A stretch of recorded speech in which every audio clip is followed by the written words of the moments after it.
Okay, hello, you guys. Welcome, welcome, welcome. My name is The Chosen Sunflower. These are real, by the way. And I'm here. So I'm here. Again, my name is The Chosen Sunflower. My name is The Chosen Sunflower on Instagram, on YouTube, as well as TikTok.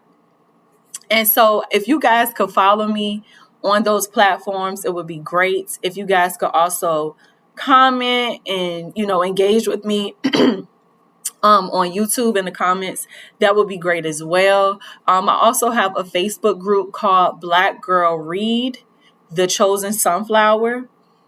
Join that group if you would like. If you would like to just have any more, just a close knit of Black women who read literature, I'm your girl. So just to give a little tidbit about me, my name is The Chosen Sunflower. I used to love to read as a child. I'm just getting back. I always say I'm returning back to myself because this was something that I used to like to do as a child. And then I kind of veered away. One of the books that really got me to enjoy reading was The Coldest Winter Ever by Sister Soldier. And that just started my wheels turning. And so I'm trying to return back to myself, and I'm trying to be intentional about what I read, and I don't know, just be an educated Black woman, and just feel as though I can make content about some of the things I'm reading from a place of reality and relatability. I see a lot of great content creators, but I just haven't seen anybody like myself. Okay. And so I just want to just stop being my own bully, stop getting in my mind, and just go ahead and just put the content out there and just go ahead and just do the damn thing. Okay. So today I'm going to review a book called The Darkest Child by Delores Phillips. I loved this book, y'all. Absolutely love this book. I am very hard on how I rate books and how I score books and my opinion on books because I am a teacher. But this book was easily one of my top books of all time. I read a book called Perfect Peace by Daniel Black. This book is very similar to that book. And Daniel Black is probably, I don't know his age, but I don't think he's probably in his 60s or anything yet. And I know Delores Phillips has passed on. I'm pretty sure he read this book because I saw a lot of similarities, a lot of things in common. I'm pretty sure he was inspired by this book, which gave rise to Perfect Peace, which is also one of my favorite books of all time. So without further ado, like I mentioned, please follow me, The Chosen Sunflower, on all platforms. Join me on my virtual book club. If you do not live in the Richmond, Virginia area, I have a book club in person.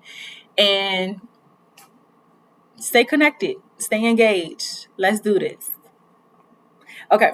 So The Darkest Child, it was amazing. I really enjoyed it. I think it touched on a lot of different topics, one being mental health, one being education, another being contraception or the lack thereof, colorism, racism, decision making, special education. I think it touched on a lot of different things. At the beginning of this book, we are introduced to the mom of 10 named Roselle.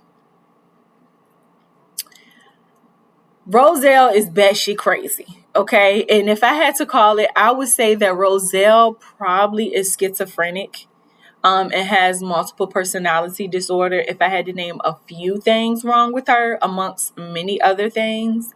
But I also think that Roselle is the product of rape. And I think that contributed a lot to how she thought about herself and why she subjected herself to so much. As well as why she had this hate within herself that she spewed out to her children. So Roselle, at the beginning of the book, is dying And I thought this book did a great job at being humorous and heartbreaking at the same time. So Roselle is dying, and so all of the kids think their mom is on their last leg. They think she's almost out of here, right? And so the Roselle's younger children reach out to their older sister, Mushy, who lives in a whole nother state. She started a whole nother life for herself once she turned 18. And so Mushy comes back to visit in Georgia, because this story takes place in Georgia. I want to say in the 1950s. I could be incorrect, but it took place in Georgia for sure, I believe the 1950s. And Mushy comes back home, and she sees that her mother is not dying. One of the 10 daughters is a young lady named Tarbell. Tarbell is a straight shooter. Tarbell said, Mama is not dying. Mama is with child, and she is in labor. Okay. And coming to find out, that is actually true. Their mom is in labor. Their mom is not dying. She is actually in labor with her 10th child named Judy. Now, Roselle is one of those women, like I mentioned, she's deeply disturbed, and she believes in categorizing her children based off of their skin color. So she believes she has white kids, Indian kids, and black kids. And Judy, the 10th child, is who she would consider black, right? And during this time, black was just perceived as less than. I'm the product of a dark-skinned mother. I think chocolate skin is beautiful. I wish I had a deeper hue to my skin complexion, but to each his own. Some of the most beautiful features I've ever seen walk this earth have been on the bodies of dark-skinned black women. Let's clock it. And so Tangi May, who's basically the perspective that this book is written from, is also her darkest child. And, again, back then, being dark-skinned was considered less than and just not beautiful, and Tangi May was treated as though she was not important. She was not beautiful. No one could see what her value was other than the fact that she was smart. She was brilliant. She had intellect. But that wasn't enough during this time. Her being smart wasn't, who cares about that? Girls being educated didn't mean anything as far as they were considered. And so Tangi May, so Roselle has her 10th child. She's not dying. And not only is she not dying, but she also realizes that she has complications with this birth. And so the community midwife was called to help her. And the community midwife, we learn later on in the book, is actually her mother. And Roselle cannot stand her mother. And as you read further along in the book, you start to understand why she can't stand her mother. Is because, again, her mother, Roselle, is the product of rape. And I think that her mother may not have been able to give her probably that love, that unconditional love and nurturing that a child needs in order to be their best self. However, Roselle is nasty. Roselle is problematic. Roselle is dangerous. And I cannot excuse this behavior just because of how she was conceived and brought about in this world. I think Roselle has bigger things at play because of what she does in her personal time. And so Roselle delivers this baby. She goes I think she ends up having to go to the hospital and have this baby because it was that complicated. And it is there where we learn that Roselle, I guess you kind of have to read in between the lines. It feels as if she might have had some type of procedure where she's not able to have more children. That's what it sounds like. You kind of got to infer overnight. And so she has her 10th child, which is Judy. And Judy is one of her dark-skinned children as well. And I think that is one of the reasons why Roselle just did not care about Judy or Judy's, just quality of life. And so Roselle also has a daughter who's very close to the protagonist, Tangi May. She has a daughter named Martha Jean. And Martha Jean is deaf, okay? And although Martha Jean is deaf, she is extremely smart. She is able to understand sign language. She has her own form of sign language with her older sisters, with Tangi May and with Mushy. And I just found that to be so beautiful because although she was deaf, she had other qualities that were very heightened. She was extremely charismatic. She was a great mother-like figure to her siblings, her younger siblings. She was a brilliant young girl in her own right. And also by the standards of that time, she was also extremely beautiful. I think she was very light skinned. I think she had looser curl pattern hair. I think by, again, those standards, she was considered very beautiful. And because of this, she also caught the eyes of a grown ass man when Tangi May and Martha Jean were going to the post office to write letters back and forth to their older sister Mushy, who moved to a different state. And I just found this a little disturbing, but I know it was normal for that time period, and it kind of is to a degree now. It's not normal from a moral standpoint, but it happened where one of the postal workers at the post office actually wanted Martha Jean as his wife. And it was at certain parts of this book where I thought he was courting Martha Jean and her mother. But coming to find out, he was not courting Martha Jean's mother, Roselle. He was actually teaching Roselle how to drive. And as a form of like dowry, he actually gave Roselle a car in exchange for him being able to have Martha Jean as his wife. And Martha Jean and I forgot his name, but Martha Jean and this young man end up, getting married and having 2 kids. And if anybody in this book had somewhat of a happy ending, it's Martha Jean, because she was not subjected to the sexual trauma that Mushy and Tarbell and Tangi May were subjected to, because she was deaf, and she considered the mom, Roselle, considered her daughter who was deaf to be a dummy. She literally called her dummy. And nothing about Martha Jean was dumb. She was deaf, but she was not dumb. However, that actually worked out in her best favor in the end, because she was able to not be abused sexually. And so, before I get too far, I want to mention that Martha Jean's husband was so pure, and he came from a place of sincerity. He was genuine with his courtship with Martha Jean, so much so that it made Tangi May start to form feelings for him. And at certain points I was getting very frustrated with Tangi May. I'm like, Tangi May, you know better. Tangi May, please don't do this. Don't hurt your sister.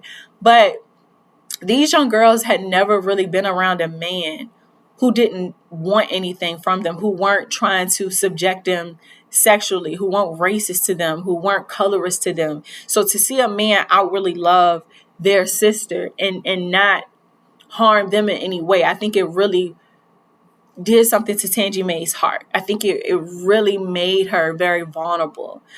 So I kind of understood where she was coming from, but I didn't want her to hurt her sister in the process, And so as we're getting through the book, another man that I felt like that showed Tangi May true love was actually her father. So Tangi May actually does meet her father in the book. His name is, what was his name? I cannot remember his name, but I just remember him being dark skinned, and I remember them saying, how his physical features were undeniable. Like he and Tangi May looked very much so alike. Like physically they looked alike, and they also were of the same complexion. Like it was no denying that this was her father. And I remember doing this part of the book when she was actually going to meet her dad. So Roselle, like I mentioned, batshit crazy, just called her outside one day. Tangi May, it's a man outside that want to meet you. And I'm like, oh God, please do not take this girl's dignity away from her. Please don't do anything to her. I just remember being on edge while I was reading that part of the book. And coming to find out this is her dad. And even when she was in the car, just riding around, talking to him, it was like late at night, like Roselle just wakes the girl up out of her sleep, just crazy. And while I'm reading this part, I just was holding my breath the whole time. Like, please do not do anything to this girl. And he didn't. He genuinely loved Tangi May, although they didn't know each other for a very long time. He ends up being one of the characters in this book that actually helps Tangi May towards her new life. And so her dad was one of her mother's customers, right? Because Roselle is actually a sex worker. Roselle used to be a maid or a house, she used to kind of work as a domestic worker. And then she just stopped, and she got one of her older daughters, which is Tarbell, to work in her absence.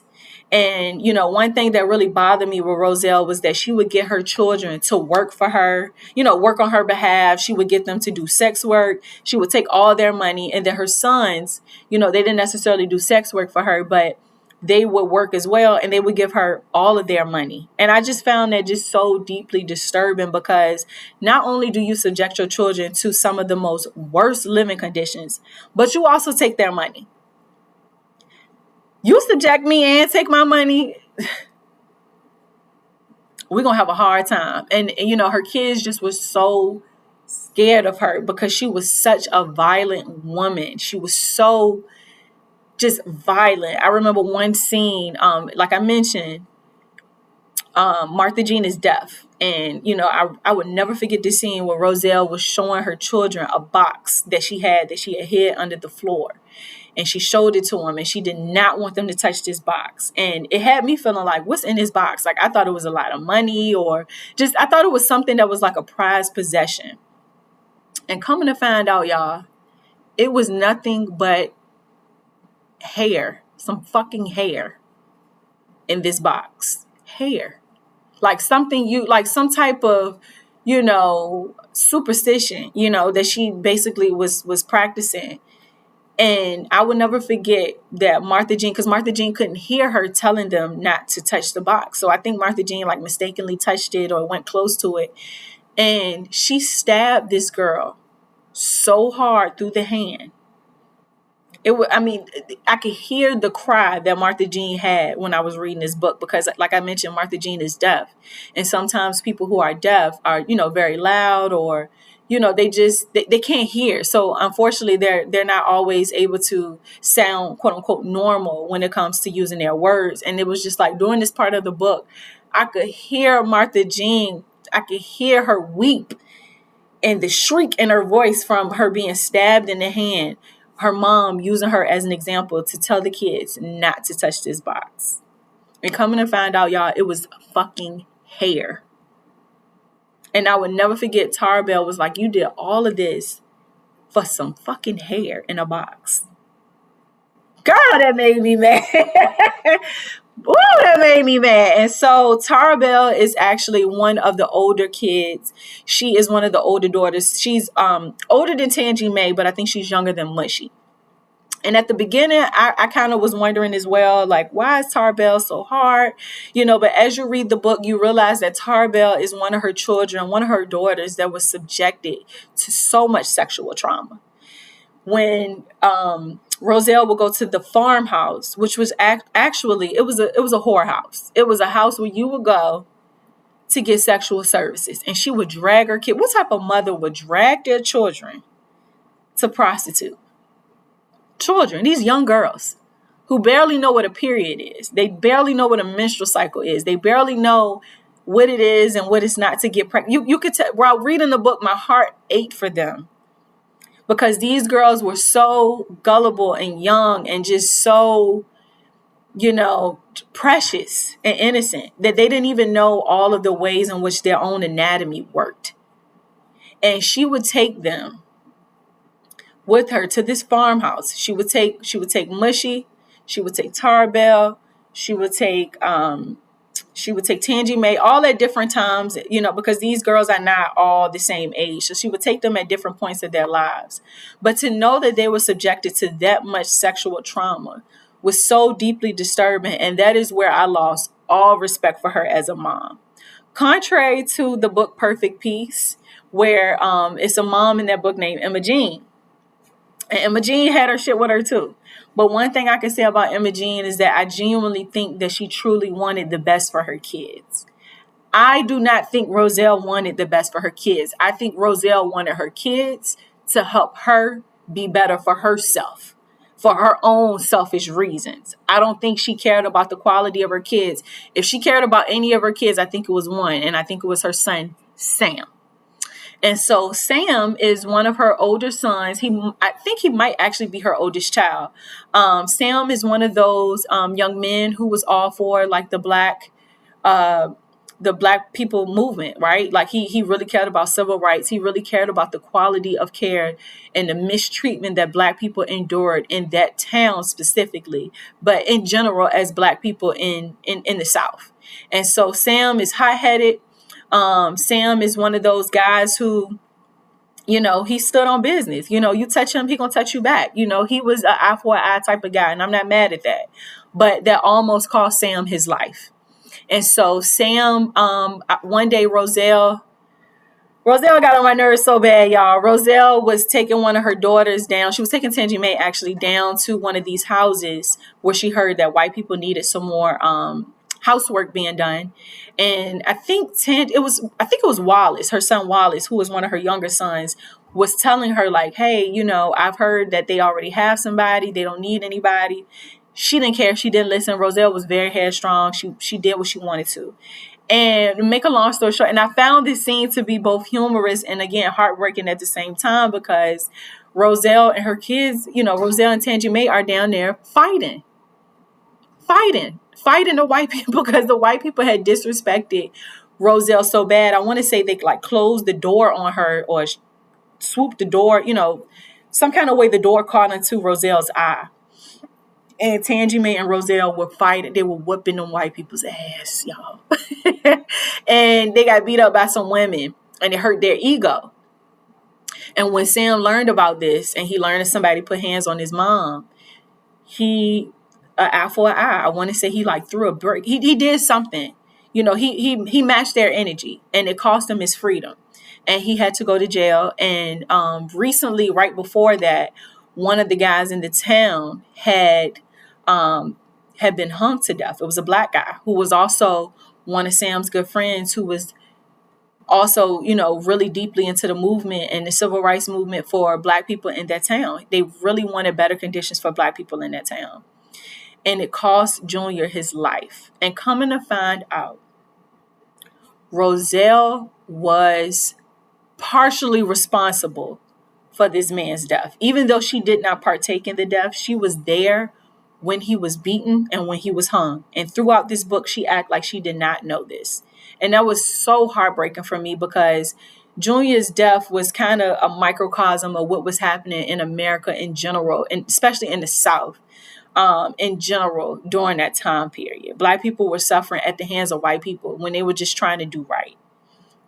And this brings me to my point where, Roselle, like I mentioned, she has a child. And I'm sorry for jumping around, y'all. This is my first video. And I'm so excited. This book was so good. I just had to get it off my chest and speak about it, because it's nothing more that I want to do than have dialogue and just have a space where I can engage with other people who are reading the same literature as me. And so Roselle is dangerous. Not only was she partially responsible for Junior losing his life, but she actually killed her own daughter, Judy. And I think what bothered me so much was how many times Roselle had gotten into things and she was able to get her ass out of things. And so one day she throws her daughter off of the porch. And Judy, who was, I think, about a couple months, she might have been 9 months. I don't think she was quite a year. She dies. Judy dies. And, what's so interesting about Roselle is that she has selective memory. So when things happen and they have like huge repercussions or consequences, she knows how to, mislead people, and she knows how to get her children to agree with her because they're so scared of her. She's like, yeah, Judy, she fell off the porch, didn't she? And the kids all know that she threw her off the porch. She's also like, Martha Jean, she fell down the steps and hurt her hand, right? When Roselle, you stabbed your daughter in the hand, and that's what happened. She's a huge manipulator, but again, mental health. You have to be deeply disturbed to do some shit like that to your kids. And so, I know this video is going to be so long. There's so much more I could say, but I just want to get out most of it, And so, Tangi May is her darkest child, but she's so brilliant, y'all. And the more that I read about Tangi May and her features and how poised she is, when she started to first take Tangi May, when I read that she was taking Tangi May to the farmhouse, it shattered me, because so much I wanted for Tangi May, her dignity and her integrity. I wanted it to be preserved so bad. But she was doomed because of the mother that she had. And her mother had made all of her girls, with the exception of the two younger girls, subjected to sexual trauma. And Tara Bell, I think one of the reasons why Tara Bell was just so, so hard and just, so outspoken and opinionated, is because she has subjected her so much to sexual trauma. And Tara Bell actually had multiple abortions used by a coat hanger from Roselle's best friend, Pearl. So much so that Tara Bell had hemorrhaged and there was blood everywhere. And, she almost lost her life behind pimping herself out for her mom and not even being able to keep the money. They're not even keeping the money. That's a problem for me, but with a mother like Roselle, it was hard for them. They could not combat her. They could not go against what she said, or the mom, truly, she was not afraid to hurt them so badly or ultimately kill them. And so, Miss Pearl is Roselle's best friend, and I had a love-hate relationship with Pearl. I love that Pearl was able to give Roselle's children some form of love, but at the same time, I was so deeply disturbed with Pearl, because I kept wondering, like, Pearl, why do you allow this lady to be so close to your husband? And coming to find out, Roselle slept with Pearl's husband, and Pearl's husband is the father of one of Roselle's youngest children. She is Miss Pearl's husband is the father of Laura. No, Edna is the father of Edna.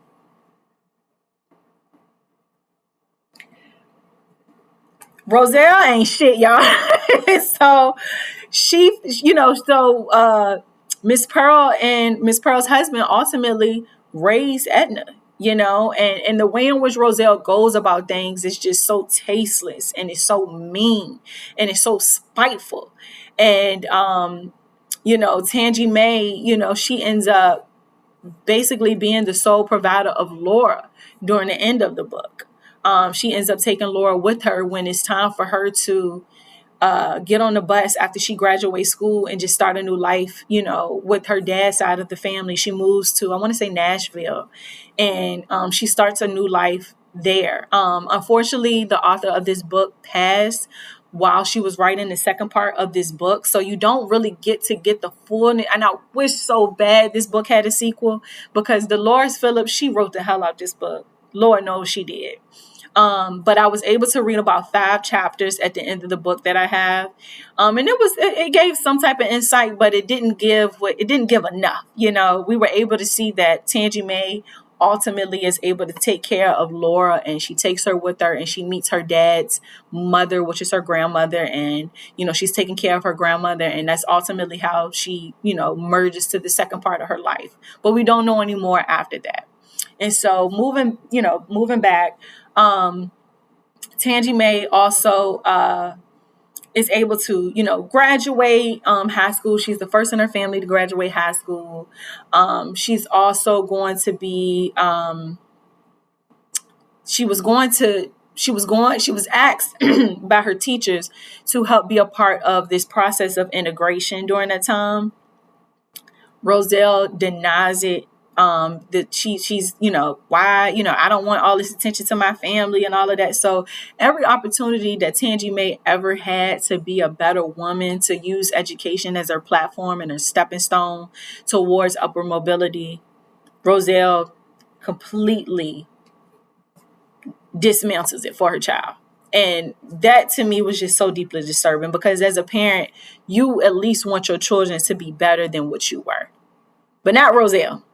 And so Roselle, like I mentioned, she, takes Tangi May to the farmhouse, and, Tangi May is helping her mom. She has no choice but to respect her mom's decisions, even if her mom's decisions is not working in her favor. And so Sam had got incarcerated.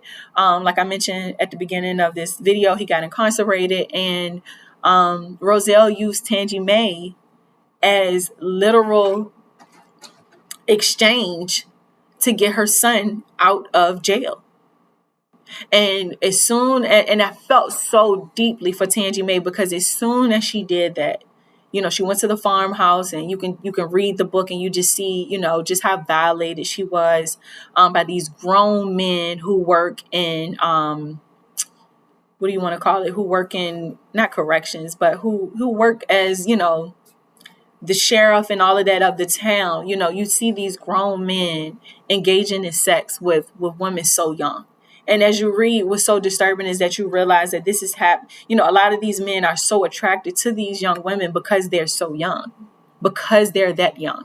They find that even more attractive, And so Tangi May has subjected herself to to being in the farm in order to help her brother be released. And as soon as her brother is released, he nearly sets the whole town on fire. And it's like she did all of that sacrificing.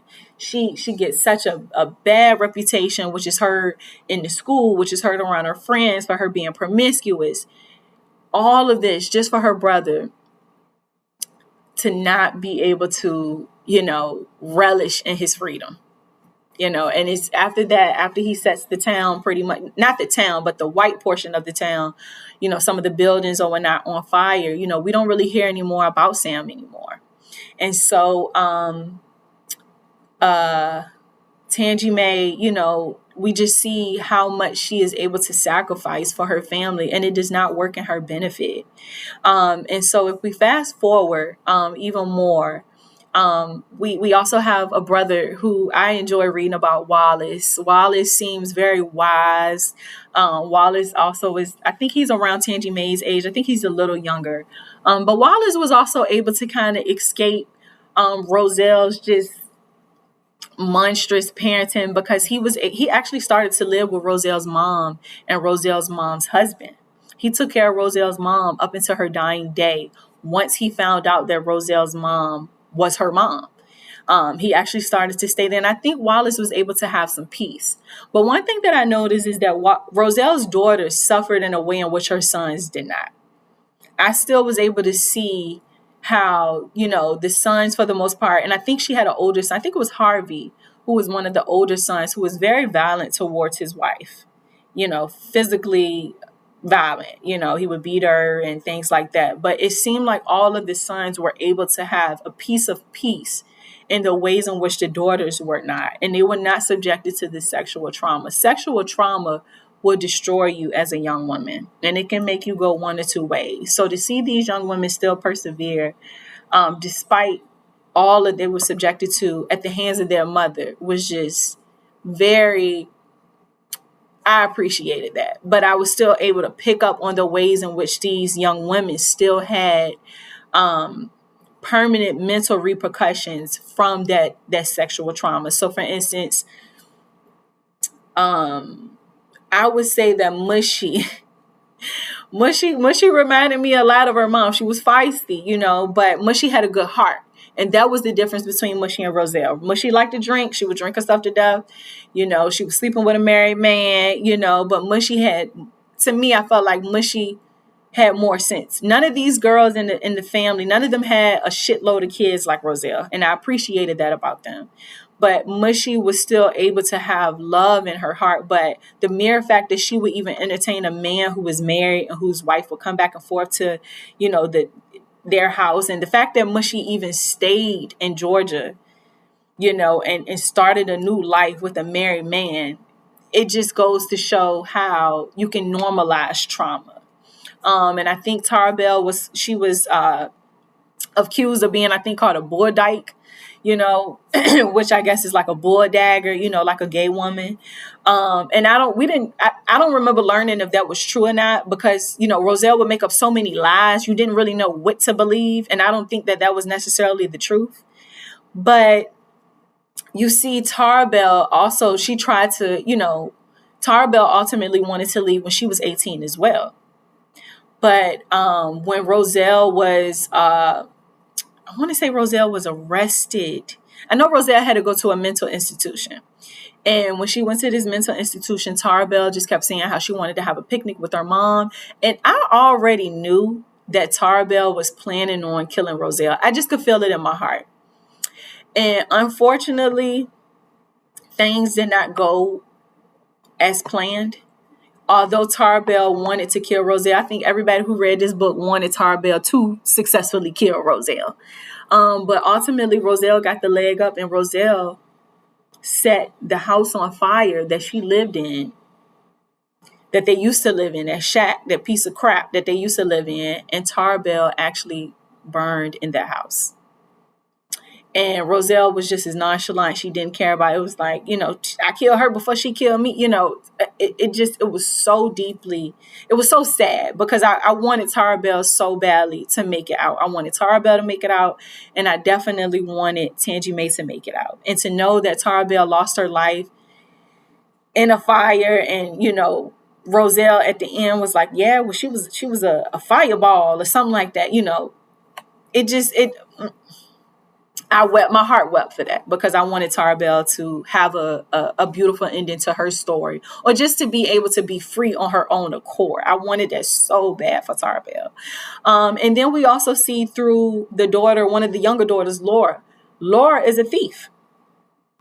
And the reason why we even knew that Tarbell planned on setting her mom on fire is because Laura was snooping around in the basket, the picnic basket that they had, and she was able to see some of the things in there that would be used to set something on fire. And when they were on their way, when Mushy and Tangi May were on their way to Tangi May's graduation, they rushed to the old house because Laura had let them know, what she had saw in the picnic basket, and they rushed to the old house, and that's where they saw the flames, and it was heartbreaking. And so, I say all of this because I know this is long, and I would love to make it even longer. I say all of this to say I truly enjoyed this book. I know that sometimes the truth and historical fiction is so deep rooted in fact that it can be deeply disturbing how much our ancestors went through, which was not that long ago. 1950s was very recent. I have grandparents that were born, great-grandparents that were born in 1926 and 1928. I have grandparents that were born in 1942 who are still with us today. So to know that some of these things happen, integration was not that long ago. I have a great aunt who is still spry and looks great, who was a part of that first wave of integration. So to learn about some of these, truths, it can be deeply disturbing, but this is the truth. This is the fabric of this country. And it's important that we give these type of books and this literature and this discourse life, because this is the truth. This is what we need to know as Black Americans, and this isn't the only part of our story, because we definitely have a lot more. We are very valuable. We have a plethora of things that have to deal with our history. But as a young woman being from the South, who now was a teacher, it is important that we know these things. It is important that we keep our ancestors' lives and experiences very much so at the forefront of our minds and in the forefront of history at all times. So ultimately, at the end of the book, I think that Tangi May, she has her diploma with her, and she takes her sister with her. And, Edna is with Miss Pearl and Miss Pearl's husband, which is her dad. And, Mushy is with her man who was technically married. And then we have Wallace, who is still taking care of Roselle's mother's husband, because that's not Roselle's dad, because Roselle was a product of rape. To see all of the, and we never hear from Sam again. And Harvey is married, and Martha Jean, is married as well. But it's heartbreaking, but this book was done so well. The language was so beautiful. And as I read in the back of the book, they said that Delores Phillips was actually very introverted and very to herself and very quiet. And she went back to get her, I want to say she went back to school to get her degree when she was in like her 40s. So I really want to keep this book alive, because unfortunately the author has passed on, but she wrote a beautiful book. It's so well done. And I cannot wait to continue to keep reading things like this. And I've just enjoyed this book. I truly think this is one of my top 5 books of all times. So, as I stated, my name is The Chosen Sunflower on Instagram, The Chosen Sunflower on TikTok, The Chosen Sunflower on YouTube. Join my book club page. It is called Black Girl Book Club, The Chosen Sunflower on Facebook. Please stay in touch. Please leave some engaging comments down below. I'm getting back into reading. I'm just returning back to myself.